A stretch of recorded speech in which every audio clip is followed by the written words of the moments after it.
Hello বন্ধুরা, তোমরা কেমন আছো? আশা করি তোমরা ভালো আছো। তোমরা আছো আমার সাথে, মানে শাওনি দত্ত নাগের সাথে। আজ আমি তোমাদের জন্য নিয়ে চলে এসেছি একটা হেলদি নামকিনের রেসিপি। মার্কেটের চানাচুর, ঝুরি ভাজা, নিমকি এই স্ন্যাক্সটার কাছে হার মেনে যাবে। তাহলে চলো চট করে রেসিপিতে ফিরে যাওয়া যাক। প্রথমে দেখো একটা প্যান গরম করে নিয়েছি। 150 গ্রাম দিয়ে দিলাম ফুল মাখানা। এটাকে হালকা করে ড্রাই রোস্ট করে নেব। ড্রাই রোস্ট করার আগে দেখো মাখানাগুলো যখন প্রেস করছি দেখো ভাঙছে না। ড্রাই রোস্ট হয়ে গেলে দেখবে এইভাবে প্রেস করলে মাখানাগুলো ভেঙে যাবে। গ্যাসের ফ্লেমটা কিন্তু অবশ্যই লোতে রেখে মাখানাগুলো ড্রাই রোস্ট করতে হবে। 10 মিনিট ধরে মাখানাগুলো দেখো ড্রাই রোস্ট করলাম। একটা মাখানা তোমাদের প্রেস করে দেখাচ্ছি, কি সুন্দর দেখো গুড়িয়ে যাচ্ছে। মাখানা কিন্তু ভালো করে ড্রাই রোস্ট হয়ে গেছে। এবার এটাকে তুলে নেব। ওই প্যানের মধ্যে দিয়ে দিলাম 500 গ্রাম মোটা চিড়ে। এটাকেও ড্রাই রোস্ট করে নেবো। অবশ্যই গ্যাসের ফ্লেমটা লোতে রেখেই ড্রাই রোস্ট করতে হবে। চিড়ের কালার দেখো চেঞ্জ হয়ে গেছে। চিড়ে দেখো প্রেস করছি ভেঙে যাচ্ছে। কি সুন্দর দেখো তেল ছাড়াই চিড়ে ভাজা হয়ে গেল। এটাকেও তুলে নেব। দিয়ে দিলাম 100 গ্রাম চীনা বাদাম। এটাকেও হালকা করে ড্রাই রোস্ট করে নেব। বাদামের কালার চেঞ্জ হয়ে গেছে। বাদামটাকেও তুলে নেব। সেম ভাবেই ওই প্যানের মধ্যে দিয়ে দিলাম 100 গ্রাম অ্যালমন্ড।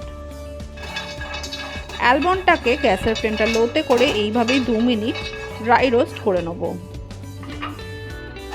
অ্যালমন্ডটাকে হালকা করে সরিয়ে দেবো। দিয়ে দিলাম 100 গ্রাম কাজু। এটাকেও আরও 2 থেকে 3 মিনিট হালকা করে ড্রাই রোস্ট করে নেব। কাজু আর অ্যালমন্ডটাকে হালকা করে সাইড করে নেব। অ্যাড করে দিলাম পাম্পকিন সিড ও সানফ্লাওয়ার সিড।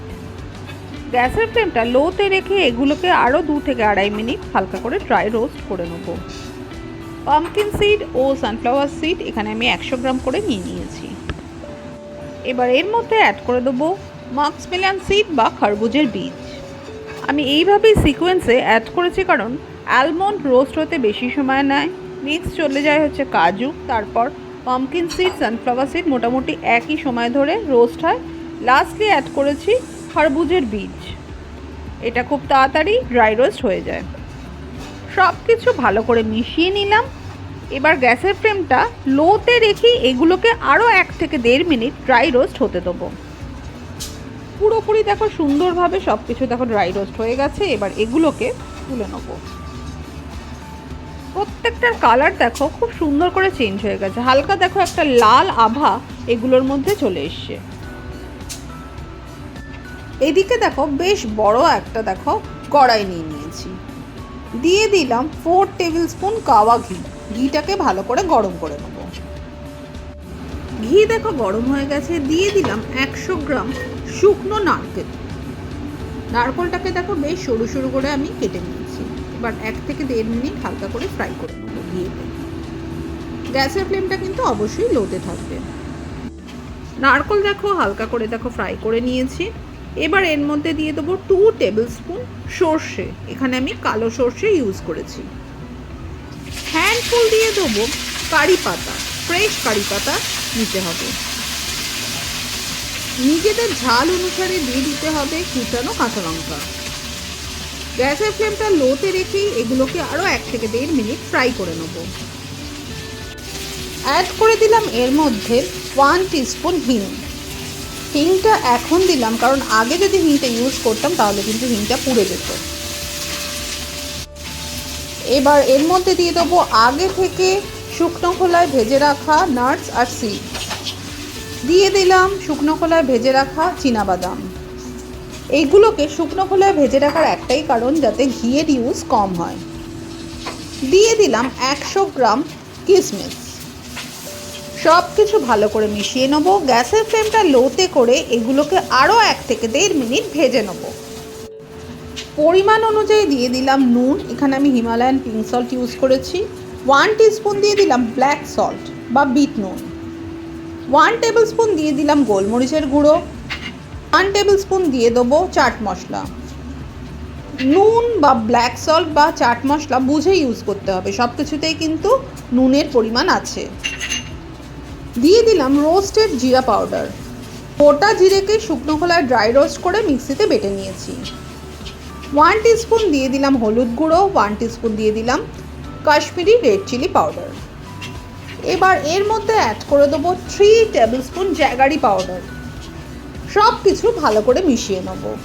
গ্যাসের ফ্লেমটা লোতে রেখে এটাকে আরও 1 থেকে 1.5 মিনিট ভেজে নেব।